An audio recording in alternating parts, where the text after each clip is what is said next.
Hi guys, welcome to daily updates. Pushpa 2 extra footage add చేశారు. నాకు తెలిసి ఎక్స్ట్రా ఫుటేజ్ యాడ్ చేసిన తర్వాత నుంచి కంప్లీట్లీ ఫుల్ మూవీ అని చెప్పుకోవచ్చు. మనకేంటంటే మనకు కొన్ని డౌట్లు ఉండిపోతాయి కదా. అలా స్టార్టింగ్ ఫైట్ సీన్ ఉంటుంది కదా, జపాన్ ఫైట్ సీన్. ఆ జపాన్ ఫైట్ సీన్ అయితే ఫుల్గానైతే ఉంటుంది. అండ్ నెక్స్ట్ వచ్చేసి కొన్ని సీన్స్ కూడా పెట్టేశారు. మొత్తం అంటే ఓన్లీ జపాన్ ఫైటే కాదు, ఇంకా కొన్ని సీన్లు ఉన్నాయి. మన జాలరెడ్డి ఏమైపోయాడు, అవన్నీ కొన్ని సీన్స్ అయితే బయటపడిపోయాయి. చాలా బాగుంది. నాకు తెలిసి ఇది నాకు చాలా నచ్చింది గైస్. ఎందుకంటే ఇదే ఫోటోస్ అసలు ముందు ఇవ్వాలి మెయిన్ ఇంపార్టెంట్గా. ఎందుకంటే ఇది ఇప్పుడే ఎందుకు ఇచ్చారంటే నాకు తెలిసి ఇది కలెక్షన్స్ కోసమే అని చెప్పేసి ఇప్పుడు ఇచ్చేసారు.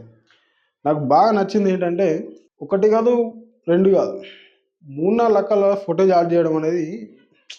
ఈ 20 minutes అయితే కాదు, ఈ ఫుటేజ్ అయితే కొంచెం ఎక్కువనే కూడా అని చెప్పాలి. నాకు తెలిసి 33 అయితే ఉంటుంది. ఎందుకంటే నేను చూసినప్పుడు అయితే 33 దాకా అంటే అలానే యాడ్ చేశారు అనిపిస్తుంది. ఎందుకంటే స్టార్టింగ్లో చాలా తక్కువ ఉంది, ఇందులో కొంచెం ఎక్కువ 20 minutes కంటే ఎక్కువనే యాడ్ చేశారని అనిపిస్తుంది. మినిమం దగ్గరకు వచ్చేస్తే ఒక 4 hours టచ్ అయినట్టే.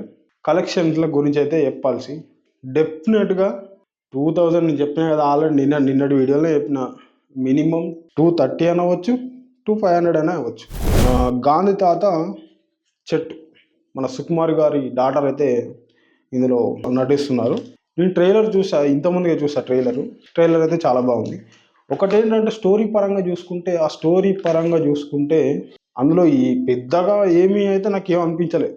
ఓన్లీ ఒక నార్మల్ స్టోరీలా అనిపించింది. ఎమర్జెన్సీ మూవీ అయితే వచ్చేసింది. ఇందిరాగాంధీ మీద బేస్డ్ చేసిన మూవీ అని చెప్పుకోవాలి. విజువల్ పరంగా అండ్ స్టోరీ పరంగా అయితే చాలా బాగుంది మూవీ. అండ్ ఆ వాయిస్ ఏదైతే ఉందో ఆ వాయిస్ ఆ అమ్మాయి ఇలా అంటే డబ్బింగ్ ఆర్టిస్ట్లో భలే చెప్పాడు. అది ఎట్లా అంటే ఆ వాయిస్ అనేది డిఫరెంట్ యాంగిల్లో భలే ఒక డిఫరెంట్ వాయిస్ లేయర్ అయితే పెట్టిస్తారు. అది ఒక సినిమాకి అదొక ప్లస్ పాయింట్ అనుకోవాలి. హరిహర వీరమల్లు సాంగ్ అయితే వచ్చింది. మాట వినాలి సాంగ్ అయితే నాకైతే పర్లేదు, బాగానే. కానీ కాకపోతే ఏంటంటే నాకు ఈ ప్రాజెక్ట్ విని కొంచెం డౌట్ ఉండేది. అసలు ఇది రిలీజ్ చేస్తారా, మధ్యలో ఆపేస్తారా అనేది ఒక డౌట్ ఉండేది. కానీ కాకపోతే ఏంటంటే ఇప్పుడు ఏమవుతుందో తెలియదు. ఫస్ట్ సాంగ్ అయితే రిలీజ్ చేశారు. ఇక చూడాలి. ఇంకా నెక్స్ట్ అప్డేట్ల గురించి అయితే నేనైతే వెయిట్ చేస్తాను. గేమ్ చేంజర్ మూవీ అయితే పైరసీ చేసిన వాళ్ళని అయితే పట్టుకున్నారు. లోకల్ టీవీ టెలికాస్ట్ అంట.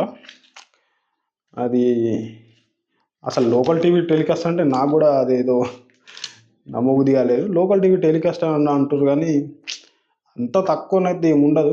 అంటే లోకల్ టీవీ అంటే వాళ్ళు టీవీలో ప్రత్యక్షంగా ప్రసారం చేస్తున్నారు, లేకపోతే దేని గురించి అనేది లేదు. వాళ్ళనైతే పట్టుకున్నారు గైస్, పట్టుకున్నారు. అండ్ ఏంటో ఇంకా న్యూస్లో ఇంకా డిఫరెంట్ యాంగిల్స్లో ఇస్తున్నారు. మెయిన్ అయితే నాకు తెలిసి పెద్ద సైట్లోనే ఆ సైట్లోనే అయితే పట్టుకోవాలి. అసలు మెయిన్ ఇంపార్టెంట్ జైలర్ 2లో మన బాలయ్య గారు అయితే నటించబోతున్నారు అని చెప్పేసి వస్తున్నాయి కొంచెం న్యూస్ అయితే వస్తుంది. కానీ అది ఫేకా ఫేకా అంటే అబ్సల్యూట్లీ ఫేక్ అని చెప్పుకోవాలి. ఎందుకంటే మన బాలయ్య బాబు అసలు స్టోరీలకైతే నాకు తెలిసి ఓకే అయితే చెప్పడం ఫేక్ న్యూస్ చేస్తే ఇదైతే నమ్మకండి.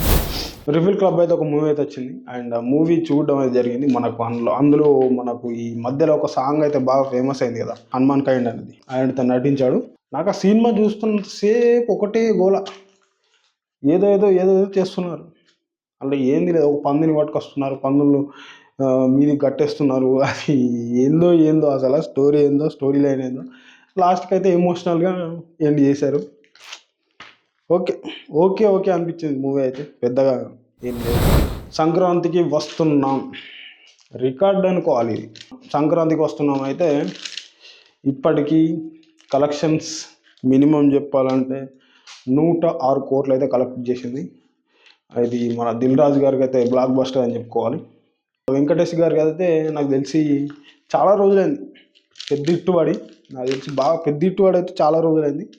దీంతోనైతే ఓకే అనుకోవాలి. ఓకే గైస్, ఈ వీడియోకి ఇంతే. And thank you for watching. And కొత్త వచ్చిన వాళ్ళు సబ్స్క్రైబ్ చేసుకోండి. చాలామంది చూస్తున్నారు, సబ్స్క్రైబ్ చేసుకోవట్లేదు. Please to try subscribe, click the bell icon also. And thank you for watching.